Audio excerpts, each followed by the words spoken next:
अस्सलामुअलैकुम, I am Hafsa Ramzan and you are listening to teacher TET. आज का हमारा टॉपिक है इंटेलिजेंस ब्यूरो, उसके सेक्शंस जो कि हमने आगे कवर करने हैं। आज हम कवर करेंगे चैप्टर 2 जो कि है एप्लीकेशन फॉर वारंट, और इसमें सेक्शन 4 से 8 कवर होंगे। चैप्टर 2 एप्लीकेशन फॉर वारंट, यानी वारंट देने के लिए जो दरख्वास्त देनी पड़ती है, वारंट लेने के लिए किसी को अरेस्ट करना हो, सर्वेलेंस करना हो, कुछ भी, उसके लिए जो वारंट रिक्वायर्ड होता है, उसके लिए जो दरख्वास्त देनी, उसका क्या प्रोसीजर है, वो सारा इसके अंदर बताया जाएगा। सेक्शन 4 में notification of authorised officer. The applicant shall before making an application first notify an appropriate officer not below the BPS 20 or equivalent duly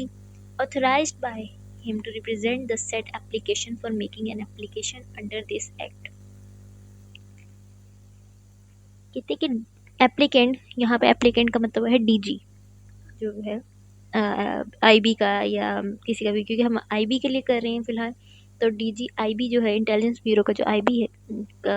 IB का जो डीजी है, उसको एप्लीकेशन देने से पहले एक ऑफिसर तैनात करना होगा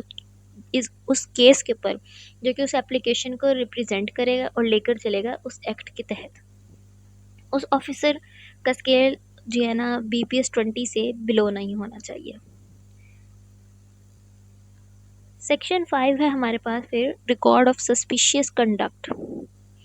In case where an official of an applicant has reasons to believe that any person is likely to be associated with or is beginning to get associated with any act leading to schedule offense, or is in the process of beginning to plan such an act, or is indulging in such conduct or activity that arises suspicion that he is likely to plan or attempt or commit any scheduled offense, and therefore it may necessary to obtain warrant of surveillance or interception, he shall prepare a report therefore with supporting material wherever possible। Section 5 record of suspicious conduct, यानी अगर आपको किसी के ऊपर शुबा हो रहा है कि फ़लाँ बंदा कोई कार्रवाई करने वाला है और उसके लिए आपने उसके ऊपर सर्वेलेंस करनी है, उसको मॉनिटर करना है, उसको उसके ऊपर नज़र रखनी है, तो उसके लिए भी आपको वारंट चाहिए। ठीक है, अगर किसी केस में एप्लीकेंट को लगता है, यानी डीजी वगैरह कोई भी एप्लीकेंट जिसने एप्लीकेशन देनी है, दरख्वास्त करनी है, को लगता है कि कोई शख्स कोई जुर्म अंजाम देने वाला है या उस जुर्म को प्लान कर रहा है, वो जुर्म जो कि इस बिल के शेड्यूल के अंदर,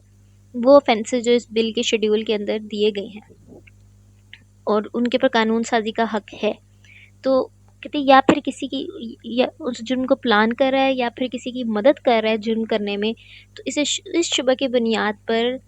सर्वेलेंस का वारंट, यानी मॉनिटरिंग को, उस बंदे को मॉनिटर करने का वारंट ले सकता है। लेकिन उसके लिए उसे एक रिपोर्ट बनानी होगी मटेरियल के साथ, सपोर्टिंग मटेरियल जो कि उसके जो है ना दलील को सपोर्ट करें कि हाँ मुझे इसके लिए रिक्वायर्ड है। उसको रिपोर्ट बनानी होगी, जब मर्जी वो बनाए। ठीक है, नेक्स्ट 6 जो हमारे पास सेक्शन है वो है material to be placed before the minister. Minister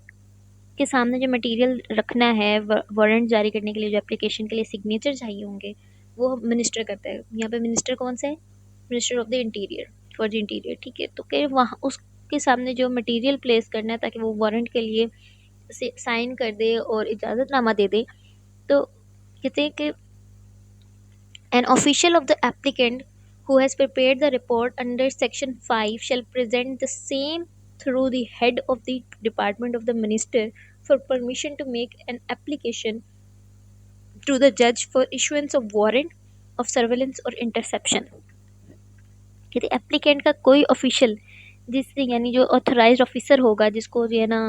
मतलब कि अथॉरिटी दी है कि केस लेकर चलने की, तो कहते उसका ऑफिशियल, उसके ऑफिशियल ने जिस सेक्शन 5 के अंडर जो रिपोर्ट बनाई है, वही रिपोर्ट जो है ना उसने पेश करनी है, किसको? HOD को देगा, मिनिस्टर के, जो कि वो परमिशन देगा कि जज से सर्वेलेंस का वारंट ले सकेंगे कि नहीं ले सकेंगे।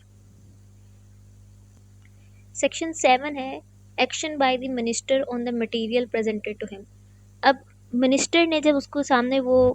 डीजी या फिर एप्लीकेंट ने जब ऑथराइज ऑफिसर ने उसके सामने वो सपोर्टिंग मटेरियल और सब कुछ रख दिया है, तो उस मटेरियल को देखते हुए मिनिस्टर ने आगे क्या प्रोसीजर करना है। तो कहते द पॉइंट नंबर 1 है, इसका सबसेक्शन 1 है, the minister shell examine the report with supporting material and through a written order may either decline the permission sought or grant permission fully or partly। कह रहे कि एप्लीकेंट ने जो minister जो है वो रिपोर्ट का मुशाहिदा करेगा और उसकी बुनियाद पे वो परमिशन देगा लिखाई में, रिटन में, कि उसको वारंट लेने की इजाज़त है या नहीं है, और वारंट भी मुकम्मल उसे मिल सकता है या फिर पार्टली मिल सकता है। ये भी चीज़ सबसेक्शन 2 है इसका, no application shall be made to the जज except with prior written permission of the minister.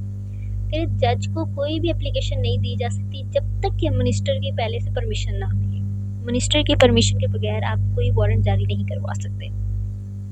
Section 8 जो है हमारे पास वो है application for issuance of warrant, और इसके आगे हमारे पास 3 सब सेक्शन है, ए बी एंड सी। कह रहे after permission from the minister से परमिशन मिलने के बाद, इजाज़त मिलने के बाद, application for issuance of warrant shall be made by the authorised officer to the जज। Subsection A, preferably in the manner prescribed in schedule 2। Schedule 2 के अंदर जो फॉर्मेट दिया हुआ है एप्लीकेशन बनाने का, उसी के अंदर वो दे सकता है। सबसेक्शन बी है, in case the nature of warrant requested to be issued requires different description than the application shall be made in writing on the letter head of the applicant, justifying the issuance of the warrant by mentioning all necessary details with supporting material along with proposed draft for warrant। and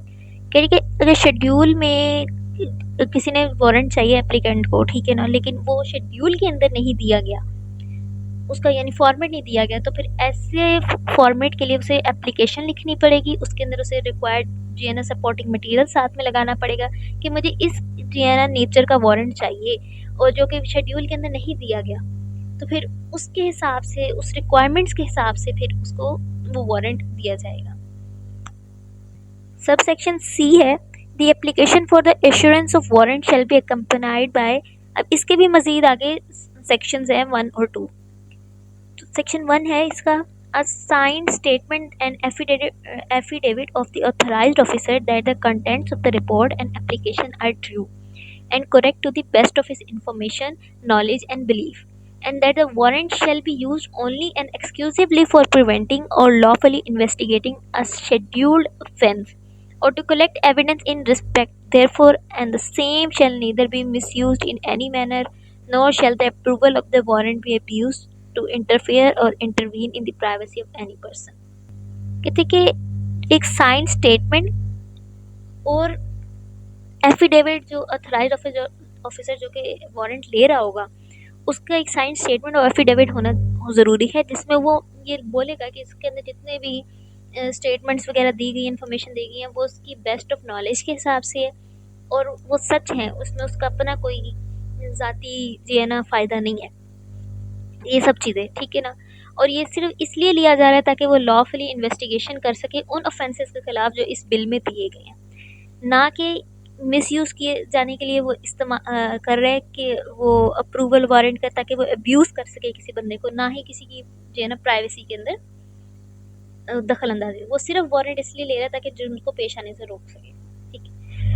sub section इसका 2 मजीद सी का आगे section 2 मजीद ये है कि details of all warrants obtained previously in respect to the person against whom the warrant is out। ये पूरा